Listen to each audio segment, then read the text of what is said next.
రాష్ట్ర ప్రభుత్వం ఒక వ్యవస్థను రద్దు చేసి కొత్త జీవో పేరుతో రాష్ట్రంలోని దస్తావేజులేఖరుల పొట్టగొట్టే చర్యలను తీవ్రంగా ఖండిస్తున్నామని ప్రభుత్వం వెంటనే జీవో నెంబరు 369ని రద్దు చేయాలని ఆంధ్రప్రదేశ్ దస్తావేజు లేఖరుల సంక్షేమ సంఘం జిల్లా అధ్యక్షులు పట్నం దుర్గేష్ డిమాండ్ చేశారు. సందర్భంగా మీడియాతో మాట్లాడుతూ గత 8 రోజుల నుండి రాష్ట్ర వ్యాప్తంగా పెన్ డౌన్ చేస్తున్నామన్నారు. ప్రభుత్వం ఆలోచించి నూతన జీవోను రద్దు చేయాలని తెలిపారు. ప్రజలకు ఎంతో సేవలు అందిస్తున్నామన్నారు. ఈ వృత్తినే నమ్ముకొని జీవిస్తున్నారని, నూతన జీవో వల్ల అనేక కుటుంబాలు రోడ్డున పడే పరిస్థితి ఉందన్నారు. తమ న్యాయమైన నమ్మకం సమ్మెకు సంఘీభావం తెలిపిన వైసీపీ జిల్లా అధ్యక్షులు కాకాని గోవర్ధన్ రెడ్డికి, శాసన మండలి సభ్యులు చంద్రశేఖర్ రెడ్డి మరియు వైసీపీ నాయకులకు ధన్యవాదాలు తెలుపుతున్నామన్నారు. ప్రభుత్వం వెంటనే 369 జీవోను రద్దు చేయాలని తెలిపారు. ఈ కార్యక్రమంలో అసోసియేషన్ నాయకులు పాల్గొన్నారు.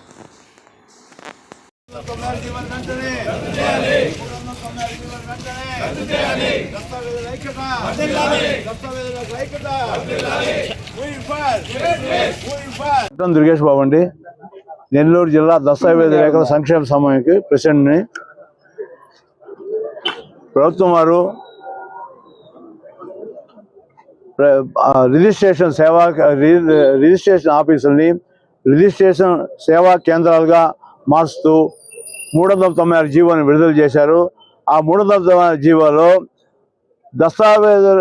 దస్తావేజును కూడా సింగిల్ విండో ద్వారా అక్కడే తయారు చేసి ప్రతి ఒక్క వ్యవహారంతో అక్కడే నడిపి దస్తావేజు మనకు రిజిస్టర్ చేసి ఇచ్చేటట్టుగా 2 అవర్స్లో ఇచ్చేటట్టుగా ప్రభుత్వం వారు చెప్తూ ఉన్నారు.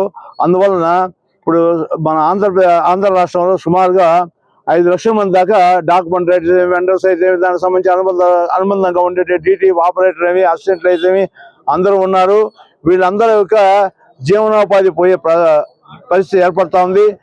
ఇప్పుడు ఈ చక్కగా జరుగుతూ ఉంది. ఏది మన యొక్క డాక్యుమెంటేషన్ వ్యవస్థకి ఎలాంటి ఇబ్బంది లేకుండా, ప్రజల్లో ఎలాంటి వ్యతిరేకత భావం లేకుండా బ్రహ్మాండంగా జరుగుతూ ఉంది.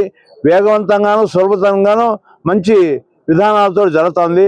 కాకపోతే ఏంటంటే కొన్ని ఆల్టరేషన్ చేసుకుంటే ఆఫీసులు కొన్ని బాగులేని ఆఫీసులు కొన్ని ఉన్నాయి. వాటినన్నిటి బాగా చక్కగా రూపుదీసి అప్డేట్గా దాని లోపల కొన్ని బ్యాటరీస్ పోయినాయి, అటువంటి కొన్ని చిన్న లోపాలు ఉన్నాయి. అవన్నీ బాగు చేసి కక్షిదారులకు వచ్చిన వాళ్ళకి మంచి సౌకర్యాలు అందిస్తుంటే మన ఆఫీసే సరిపోతుంది. దానికోసంగా మళ్ళీ పోయి ప్రైవేట్ సంస్థకి అప్పచెప్పడం అనేది చాలా దారుణమైనది. ప్రైవేట్ సంస్థకి అప్పచెప్తే ఇంక మీకు విషయం తెలిసిందే. మన యొక్క సోదరులందరూ డాక్యుమెంట్ రైట్స్ అందరూ బయట ఉండాల్సిందే.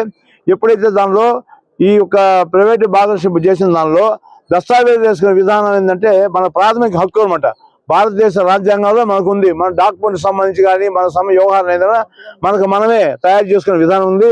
అదేవిధంగా కోర్టులో కూడా అడ్వకేట్స్ గారే లేకుండా పోతే కూడా మనమే కక్షిదారులకు తెలుసుంటే వాళ్ళే స్వయంగా మాట్లాడుకునే వెలుసుబాటు రాజ్యాంగంలో మనకు ఉంది.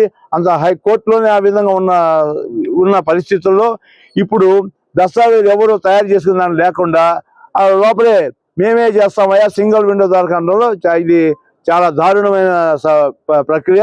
అందువల్ల మన సోదరులందరూ చాలా వరకు నష్టపోయే ప్రోగ్రాం ఉంది, నష్టపోతున్నారు. కాబట్టి దయచేసి ప్రభుత్వం వారు పునరాలోచించి ఆ జీవోని 396 రద్దు చేసి మనకు రిజిస్ట్రేషన్ కార్యక్రమం మంచి సేవలు అందించండి. మేము కూడా అందులో భాగస్వాములుగా ఉండి చేస్తాము. ఇంకొక విషయం, దస్తావేజు లేఖలకు లైసెన్స్ అనేది ఒకటి ఇవ్వండి. దానికి విధి విధానాలు మీరు ప్రవేశపెట్టండి. ఇది 1965 సంవత్సరం నుంచి ఐజీ గారు మన ఇచ్చినారు. స్టాంప్స్ అండ్ రిజిస్ట్రేషన్ డిపార్ట్మెంట్ సంబంధించి ఐజీ గారు లైసెన్స్ విధానాలను ప్రవేశపెట్టినారు. ఆ విధానాన్ని అదే విధంగా కొనసాగిస్తే మన సోదరులందరూ నిరుద్యోగులు ఉన్నారు, చాలా మంది చదువుకున్న వాళ్ళందరూ ఉన్నారు. వాళ్ళకందరికీ ఇప్పుడు దాకా డాక్యుమెంట్ రైట్స్ ఎవరైతే రాస్తున్నారో వాళ్ళకందరికీ లైసెన్స్ విధానం ప్రవేశపెట్టండి. వాళ్ళకే కావాలంటే మన రిజిస్ట్రేషన్ సేవా కార్యక్రమం కావాలంటే వాళ్ళకే ఇవ్వండి. మేము కావాలంటే దానికి సంబంధించి ఎవరైతే సేవా కార్యక్రమాలు చేస్తూ ఉంటారో వాళ్ళ దగ్గర డిపాజిట్ చేసుకోండి, మేము డిపాజిట్ కడతాం. ప్రజల దగ్గర నుంచి మీరు ఇస్తున్న 2000 రూపాయల రుసుము మీద అని చెప్పన్నారు. ఆ రుసుమన్ని మేము తీసుకొని మీకు పారదర్శకంగా డాక్యుమెంట్ మీకు కక్షదారులకు అందిస్తాము. దాన్ని వాళ్ళు హ్యాపీగా పోయి రిజిస్ట్రేషన్ చేసడానికి బాగా సూటబుల్గా ఉంటుందని మా ఉద్దేశము. కనుక మా యొక్క జీవనాభివృద్ధికి ఆటంకం కలుగజేయకుండా మీరు ప్రభుత్వం వారు దయతో ఆలోచించి మాకు లైసెన్స్ విధానాన్ని అవలంబించి పాత పద్ధతులు ఇదే విధంగా పాత పద్ధతిని కొనసాగించాలని మనస్ఫూర్తిగా కోరుకుంటూ సెలవు తీసుకుంటాను. అందరికీ నమస్కారం. ఈరోజు ఆంధ్రప్రదేశ్లో ఒక వ్యవస్థని రద్దుపరుస్తూ ఒక కొత్త చట్టాన్ని 396 ఒక జీవోని తీసుకొచ్చి ఒక వ్యవస్థను రద్దుపరిచేందుకు ప్రభుత్వం ప్రయత్నిస్తుంది.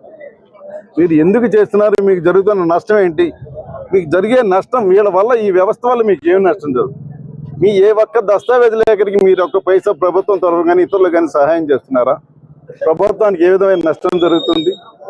ఈరోజు ప్రభుత్వానికి ఎంతో సహాయం చేస్తుంది. ప్రజల పక్షాన్ని మేము మాట్లాడుతున్నాం. మీరు ఇష్టం వచ్చినట్టు మార్కెట్ వాల్యూలు పెంచుతున్నారు. మీరు ఇష్టం వచ్చినటువంటి దస్తావేజులు తయారు చేస్తున్నారు. మీరు ఇప్పుడు పడితే అప్పుడు వాల్యూస్లు చట్టాన్ని మార్చుకుంటున్నారు. 20 రూపాయలు ఉన్న యూజర్ ఛార్జెస్ని ఈరోజు 500 రూపాయలకి పెంచారు. ఇన్ని వ్యవస్థలు జరుగుతున్నాయి. డాక్యుమెంట్ ఒక ఫార్మెట్ మీరు ఫిక్స్డ్ చేసి ఈ ఫార్మెట్తోనే రిజిస్టర్ చేసుకొని ప్రజల్ని ఆదేశిస్తే ఇన్ని రకాల మిస్లీనియస్ ఉన్నాయో ఒక దస్తావేజులో. ఒక కుటుంబ పంపకం, హక్కు విడుదల, వీలునామాలు, general power of attorney, construction of the apartment, ఒక బిల్డింగ్, కమర్షియల్, నాన్ కమర్షియల్, అనేక వ్యవస్థల్ని ఒక దస్తావేజు లేఖని చట్టబద్ధతగా తయారు చేసి ఒక బాధ్యత తీసుకొని ప్రభుత్వానికి నష్టపడకుండా భయంతో రిజిస్టర్ చేస్తున్నాం. ఈరోజు మీ వ్యవస్థలో జరుగుతాయా? సివిల్ డిస్ప్యూట్స్ అనేకం వస్తున్నాయి.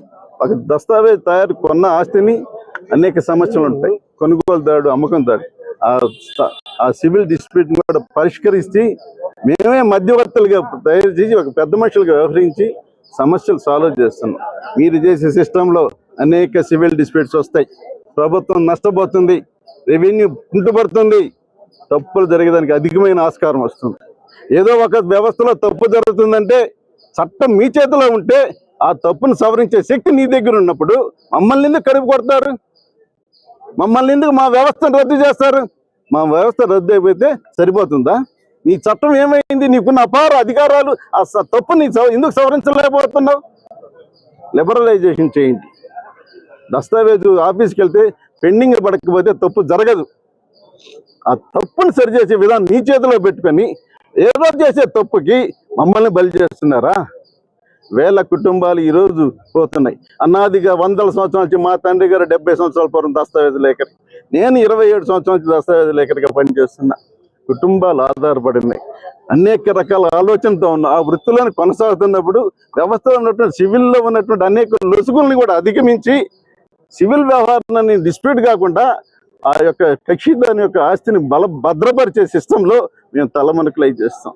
ఒక అపార్ట్మెంట్, ఒక బిల్డింగ్ మెజర్మెంట్ చేయాలంటే ఎవరు పోయి చేస్తారు? మీరు చేసే సిస్టంలో ఎవరైనా పోయి ఇల్లు కొలతేస్తాడా? అపార్ట్మెంట్ కొలతేస్తాడా? మిషనరీస్ చేస్తారా?